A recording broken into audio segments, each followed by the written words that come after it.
Qué bendición poder alabar a Dios, es una gran riqueza. ¿Saben, amada familia?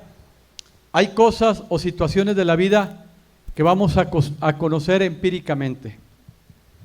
Va a haber otras situaciones donde personalmente las vamos a vivir.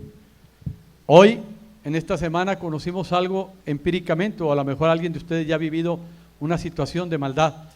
Pero ahí en Mateo, capítulo 24, versículo 33, dice la palabra de Dios, Mateo 24, 13, dice, la maldad irá en aumento.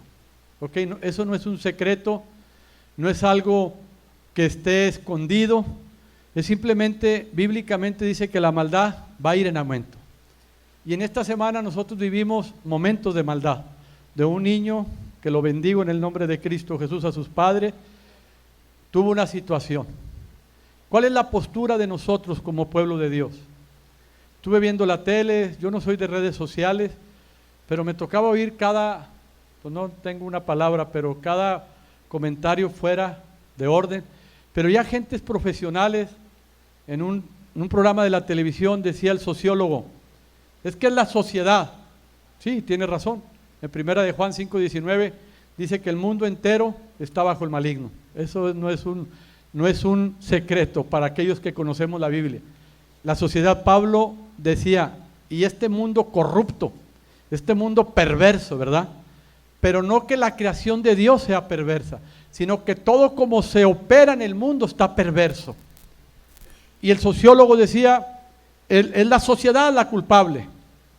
Le preguntaban al psicólogo y los psicólogos llegaban a tocar fibras muy finas, ¿no? Y llegaban algunos, oí comentarios que es culpa de los papás. Y no es cierto, hermano. Yo no creo que sea culpa de los padres. Tenemos una responsabilidad los padres, claro que sí. Pero no para agarrar al papá o a la mamá y decir, es que en el hogar no se dio cierta educación, es que en el hogar no se dio cierto. Yo conozco gente con buenos principios morales que tienen a sus hijos en problemas, y no, los padres no son malos. Les hemos dado lo mejor. Hemos dado lo que está en nuestras capacidades, escuela, todo. Y resulta que ahora mi hijo está así. Pero no son los padres, tenemos algo que ver.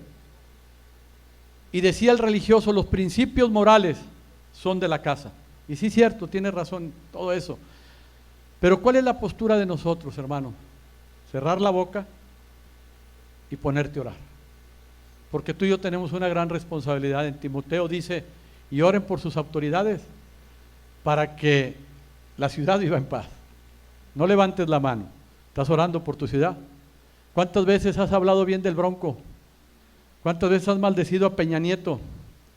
¿Cuántas veces te has burlado de los comentarios? ¿Tú sabes lo que vive ese hombre? Yo no sé, pero pobre hombre, estar en esa silla, tener ese poder. No hay hombre en la tierra fuera de Cristo que tenga la capacidad de gobernar un hogar. Un hogar, ahora un país. ¿Qué tenemos que hacer tú y yo? Doblar rodillas, Padre, mi presidente Peña Nieto. Algo sí te digo, las autoridades fueron puestas por Dios, no son al azar. Dice Dios, yo puse las autoridades. El libre albedrío, Dios lo respeta. La persona que está ahorita en Estados Unidos, es mi inglés, no es muy inglés, Trump, bendícelo, no te dejes llevar. Ya no seamos borregos, hermano, porque no sabemos la verdad. Haz un alto y bendícelo. Es que lo que dice, ¿quién dijo? Es que él, no sabes, yo te doy un consejo, no te metas en las corrientes de este mundo, haz un alto, dobla tus rodillas y bendice. Esa es la responsabilidad tuya y mía como escogidos de Dios. Amén. Entonces yo te recomiendo, te aconsejo como tu pastor, cierra la boca. No opines nada ni por las redes sociales, hermano. Bendice. Dios te bendijo para bendecir. Dios te amó para amar. ¿Estás de acuerdo? Dios te perdonó para tú perdonar y ser un canal de esperanza a la sociedad. ¿Estamos de acuerdo? Ya no critiquemos, ya no juzguemos. Mira, hermano, yo quiero compartir algo. Ya va a ser la una. Quiero nada más darte este consejo porque la palabra de Dios es algo que debemos de exponer, pero También yo no quiero robarte tu tiempo, tengo que ser prudente, pero yo quiero nada más que escuches esto. Bendito sea el Dios y Padre de nuestro Señor Jesucristo, que nos bendijo con toda bendición espiritual en los lugares celestiales en Cristo. Aquí habla de un pasado, aquí habla que me bendijo. Ok, si tus padres o tus abuelos o tus bisabuelos hubieran escuchado de Cristo, hubieran sido obedientes, tú que eres bisnieto de alguien, en el vientre de tu madre fueras bendecido y nacerías en un hogar bendecido. Por eso Dios dice, yo te bendije. O sea, desde que te puso en el vientre de mi madre, yo tengo un plan para tu vida y es un plan de bien, es un plan de bienestar, es un plan que yo tengo diseñado para que seas cabeza y no cola. Pero ¿por qué entonces me ha tocado vivir en esta circunstancia? ¿Por qué entonces he sido desafortunado o algunos hemos sido poco afortunados, otros hemos sido bien afortunados? ¿Por qué?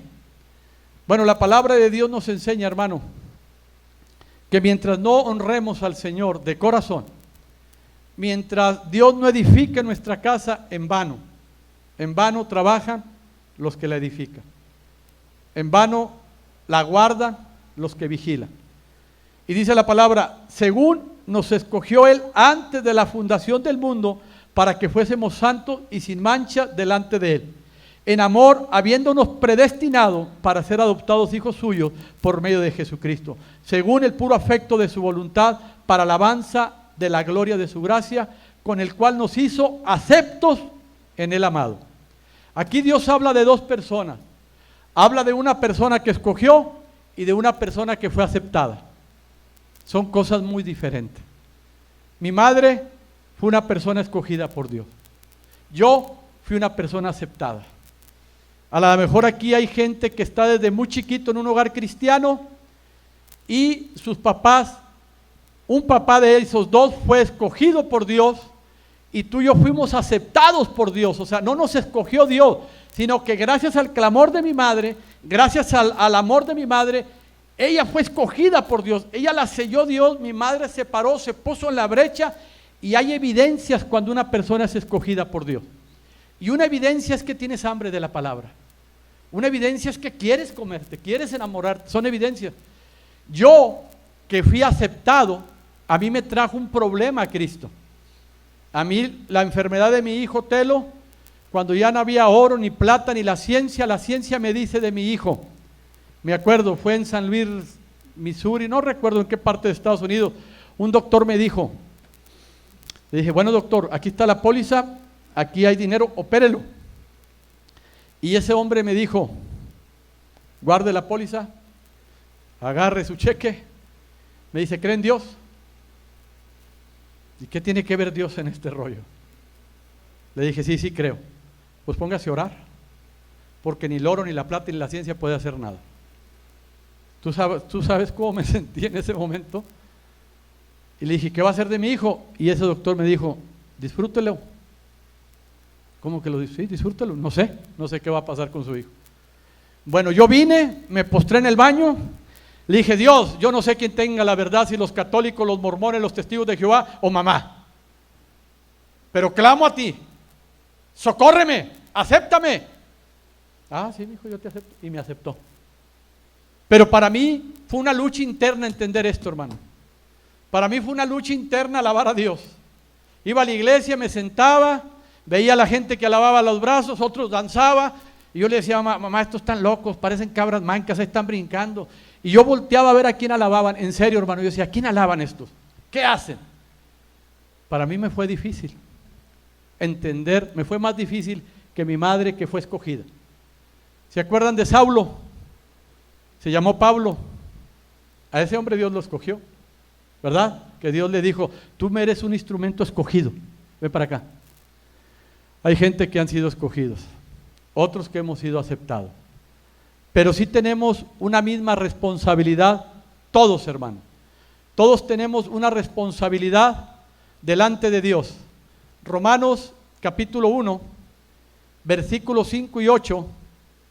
Dios nos habla de una responsabilidad, seas escogido, porque estás de acuerdo que hay personas que que hemos batallado para poder meditar en la palabra de Dios, para podernos meter, para, como decimos los jóvenes, para que nos caiga el 20, ¿verdad?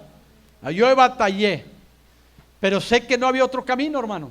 Sé que el alcohol, yo no fui de drogas, convivía con gente 2, 3 veces, pero no me apegué. Eso sí, me gustaba el dinero, me gustaba trabajar. Mi padre me decía, es que eres un presumido. Si el vivir bien es presumido, dime presumido, papá. Pero yo voy a trabajar. Y vi que todo eso, hermano, caminaba. Y cuando llegué a Cristo y me ofrecía una paz, yo no creía en la paz. Porque todo el día vivía trabajando. Me hablaban de la paz. ¿De qué paz? ¿De qué paz si tengo 30 y tantos años en una esencia de que no te dejes porque si te dejas? Y tantos dichos del mundo que yo los apliqué, que cuando vienen y me hablan de la paz, pues no le entiendo, hermano. Y no entendía muchas cosas como hoy Dios se ha bendecido a revelar. Pero yo te quiero decir algo, elegido, y te quiero decir algo a ti que nos aceptó el Señor. Tú y yo tenemos una responsabilidad. Jesús me demostró su amor y me eligió, está hablando Pablo, para que le sirva como apóstol. Pues Él quiere que todo el mundo lo obedezca y crea en Él. Dos sinergias que Dios te pide: creer y obedecer. También dice la palabra ahí mismo en Pedro: en primer lugar doy gracias a mi Dios, porque cada uno de ustedes, en el nombre de Jesucristo y en todas partes, se habla bien de ustedes y se sabe que confían en Dios y lo obedecen. Esas son dos sinergias, hermano, o dos decisiones que tú tienes que tomar: obedecer y confiar en Dios. Pero ¿qué pasa en ese proceso que Dios nos eligió? En ese proceso que Dios nos escogió, hemos cometido muchos errores. Yo he cometido muchos errores. Y esos errores han traído a mi vida una consecuencia. Lo que cosechas, vas a sembrar. ¿Estamos de acuerdo? Y yo he recibido muchas consecuencias. Lo que siembras, cosecha. Nomás quiero ver si están en la jugada. Y he cosechado mal, aún amando a Dios. Eso tú no me lo puedes cuestionar. Y tú no puedes cuestionar a nadie que ama a Dios. ¿Estás de acuerdo? Hay personas que dicen, tú no amas a Dios. ¿Por qué? Pues si yo amo a Dios. ¿Estás de acuerdo? Y tú no puedes conocer ese corazón y sacarle y decirle, no es cierto, Donaldo, usted no ama a Dios. Si yo amo a Dios. ¿Estás de acuerdo? Lo que sí, la Biblia te pide evidencias, actitudes de que tú amas a Dios. Y una de las actitudes es obedecer y confiar en Dios. Pero saben que nosotros, hermanos, o la mayoría del pueblo de Dios, hemos hecho lo malo ante los ojos de Dios, y eso, hermano, nos impide a nosotros tener hambre, tener sed de Dios. He conocido cosas empíricamente como esta situación de que hay una maldad, y he conocido otras por experiencia propia. Y acabo de conocer una por experiencia propia, y ahora entiendo por qué les es difícil leer y orar. Yo no lo entendía. Iba con mi madre y le decía, madre, ponte a leer y orar. Lee la Biblia. ¿Cuántas veces me escucharon decirle eso? Cada domingo, lee, ora. Me metía a clamar a Dios, Señor, trae un despertar espiritual, que tu pueblo tenga, sea diligente para orar, Padre. Y veía que era lo mismo. ¿Y saben qué me pasó hace un mes y medio? Hace un mes y medio yo rompí un pacto con Dios. ¿Se acuerdan que les compartí? Yo tengo un pacto con Dios de no tener mi deber conyugal con mi esposa jueves, viernes, sábado, porque voy a venir al púlpito y no voy a tener relaciones con ella. Y es un pacto que yo hice con Dios. Padre, hago este pacto contigo, te ofrezco esta ofrenda, porque yo era muy lujurioso y yo sé que tengo dominio propio para vencer, y le dije, te voy a vencer en el nombre de Jesús, te lo ofrezco como ayuno, papá. Fue una lucha mía interna, yo traía esa lucha. Y fui venciendo, hermano, fui venciendo la lujuria, al grado que les platiqué en la mañana lo de la cubana, ¿verdad? Que andaba en La Habana y sale una cubana y me dice, ¿se le perdió algo? Sí, mi esposa. Ah, caray, pásale. Porque Dios me ha dado dominio propio. Pero fue algo, entonces yo lo expuse de ayuno para mí. Le dije, Padre, te ofrezco este pacto hago contigo, de no tocar a mi esposa, jueves, viernes, sábado, hasta después de predicar tu palabra. Y dijo Dios, adelante, me agrada. Y saben que su pastor, hace 1 mes y medio, rompí ese pacto. Y lo rompí el sábado. Yo recuerdo, hermanos, estaba leyendo la Biblia en serio. Y de repente me salió la carne y dije, y estaba mi esposa en la cocina, hola amor, hola. ¿Verdad? Vengo el domingo, me subo al púlpito y me dice el Señor, te bajas porque has roto mi pacto. Y yo, en serio, hermano, nunca había sentido esa mortandad espiritual o esa sensación de no cumplir el pacto con Dios. Y se los digo en amor. Y me bajé y no tenía nada que compartir. Al otro día me vino la sordera. Yo desde muy chico perdí los 2 tímpanos a causa de una infección. De uno quedé más sordo que otro. Me operaron aquí en Monterrey, traigo 2 injertos de tímpano. Y me regalan mi yerno, mis hijos me regalan unos audífonos. Y estaba con mi yerno y me los pongo. Y le dije, no oigo. Yo ya sabía. Me devolvió. Me vino lo que Dios me había dado, la sordera. Después mi hijo Telo cae en cama, enfermo, con un dolor. Ayer entró a quirófano mi hijo, salió bien. Y empezó todo lo viejo, hermano, a salir. Yo ya no oía de este oído. Mi hijo tirado en cama 1 mes y piquito. No tirado en cama, caminaba, pero no tenía vida. Con el dolor muy fuerte. Entonces yo estaba apagado, muerto espiritualmente. Agarraba la Biblia, hermanos, la cerraba. Y les pido perdón porque 1 mes y medio estuve sin estar en la brecha por cada uno de ustedes.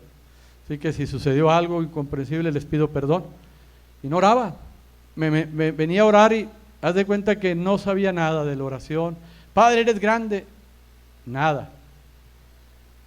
Julio y Raquel nos dieron una gran bendición. Empezamos el año en Cancún, nos regalaron 5 días en Cancún, en una playa hermosa.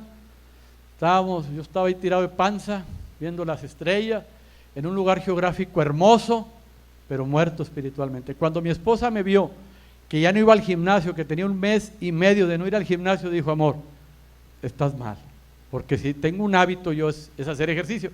Bueno, por 1 mes y medio, hermano, no hice ejercicio, no tenía humor de nada,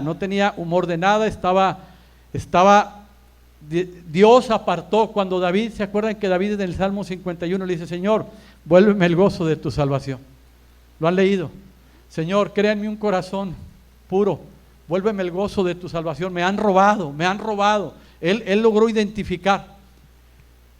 Y fui a Cancún, de ahí volé a La Habana, dejé a mi esposa en La Habana y regresé y le hablo a Erika y le digo, Erika, prepárate para el domingo porque no tengo que predicar, estoy muerto.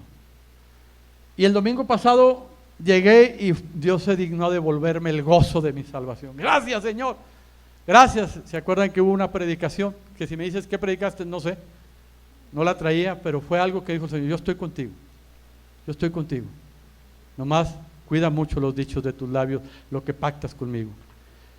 Y yo traía 3 puntos, hermano, para que a la luz de la palabra veamos tú y yo en qué le hemos fallado a Dios. Pero nada más voy a tocar uno, para que juntos podamos empezar a tener esa sed, esa hambre de Dios. En el libro de Eclesiastés, capítulo 5, ¿cuántos de ustedes han hecho un pacto con Dios? Si tú eres cristiano o si has aceptado a Cristo, todos. Cuando tú aceptas a Cristo, ¿qué se hace? Un pacto. Jesús dijo, yo soy el nuevo pacto, ¿verdad? Cuando tú aceptas a Cristo, aceptas un pacto con Él. Y tu responsabilidad es obedecer y confiar, meditar en su palabra de día y de noche, caminar en sus estatutos, no apartarte ni a derecha. Ese es tu pacto. O sea, Dios cumplió su pacto al perdonarte, al limpiarte de toda maldad y te dice, Aldo, tú y yo tenemos un pacto. Tu responsabilidad es obedecer mi palabra. Mi amor por ti es bendecirte. Vamos a caminar. Ese es el pacto que se activó. Pero yo tengo aparte otro pacto con Dios que es mi matrimonio. Yo hice otro pacto. ¿Cuántos de ustedes se han presentado delante de Dios y han hecho un pacto con Dios? Y muchos de los que estamos aquí no lo hemos roto. Ahí en Proverbios capítulo 3 dice la palabra: aquel que rompe el pacto de su matrimonio, la casa se inclina a la muerte. ¿Y qué se inclina a la muerte? Tu economía, tu comunicación, tus hijos, y empiezas a ver cosas que dices, ¿por qué? Bueno, déjame decirte como pastor que te amo, es porque tú y yo hemos roto el pacto, y la casa se inclina a la muerte. Y el pacto, hermano, la palabra pacto significa un compromiso entre dos personas o más, y se debe de respetar. Bueno, el pacto que tenemos con Dios es que Dios se ata a su palabra para cumplir lo que Él prometió. Cuando uno hace un pacto con Dios, dice Eclesiastés capítulo 5, si vas al templo, ten cuidado con lo que haces y presta atención a lo que ahí se enseña. Es mejor obedecer a Dios que ofenderlo, presentando ofrendas sin pensar en lo que se hace. Ante Dios, piensa bien lo que vas a decir, pues Dios es más poderoso que tú. Recuerda que el que mucho se preocupa tiene muchas pesadillas, que el que mucho habla dice muchas tonterías. Si le haces una promesa a Dios, no tardes en cumplirla, porque a Dios no le gusta la gente tonta que no cumple. Recuerda que vale más no prometer que prometer y no cumplir. No cometas el error de hablar sin pensar. Tampoco te disculpes luego con el pastor y digas lo que hice sin querer. No hay necesidad de que Dios se enoje contigo y destruya lo que tanto trabajo te ha costado y todo por hablar sin pensar. Este es un mundo de sueños y palabras, cosas sin sentido, pero tú debes demostrar respeto por Dios. Amén. Entonces yo quiero hacer un alto, hermano, y le voy a dar lugar a Julio que pase, por favor. Y ahí en tu lugar, yo quiero que nos volvamos a Dios. No que nos volvamos, perdón, estamos con Dios. Pero si tú y yo hemos hecho un pacto con Dios, yo por ejemplo he hecho un pacto con Dios de cuidar a mi esposa, de respetarla, de serle fiel, de estar atento a sus necesidades, y lo he roto. Yo le pido perdón a Dios. Y también ella ha hecho un pacto de respetarme, de reconocerme como cabeza, y ella lo ha roto. Bueno, juntos le pedimos perdón a Dios. También rompí un pacto con Dios de estar aquí en el púlpito, hermano, y eso me llevó a la muerte espiritual. Si tú has roto un pacto con Dios, de obedecerle, de confiar en Él, hoy es un buen momento en tu vida que tienes para restaurar. Tómale la mano a tu esposa y ora tú a Dios personalmente. Esto es personal. Esto es personal. Si como matrimonio, como pareja se han fallado uno al otro, mujer, no has respetado a tu esposo varón, le has sido infiel a tu esposa, hoy pídele perdón a Dios para que no afectes a tus generaciones, para que tu casa Dios la vuelva a tomar y traiga paz a tu casa. Yo quiero invitarte en el nombre de Jesucristo. Si tú has tenido en poco tu salvación, si no le has dado el sentido al pacto que hemos hecho con Dios, yo quiero invitarte hoy, es buen momento para pedirle perdón a Dios y ponernos a cuentas con Él y decirle a Dios que traiga esa libertad, esa paz, esa bendición a nuestras vidas. Padre, aquí está tu pueblo, Señor, que por ignorancia o por incredulidad hemos roto el pacto de obediencia, de confianza. Te pedimos perdón, papá. Perdónanos, Dios Hijo, Espíritu Santo, si hemos tomado en poco tu perdón, tu visitación. Perdónanos, Padre, pero queremos hoy empezar una relación contigo, papá, con hambre, con sed. Vuélvenos el gozo de tu salvación. Bendice a tu pueblo con gozo, con paz, con bendición.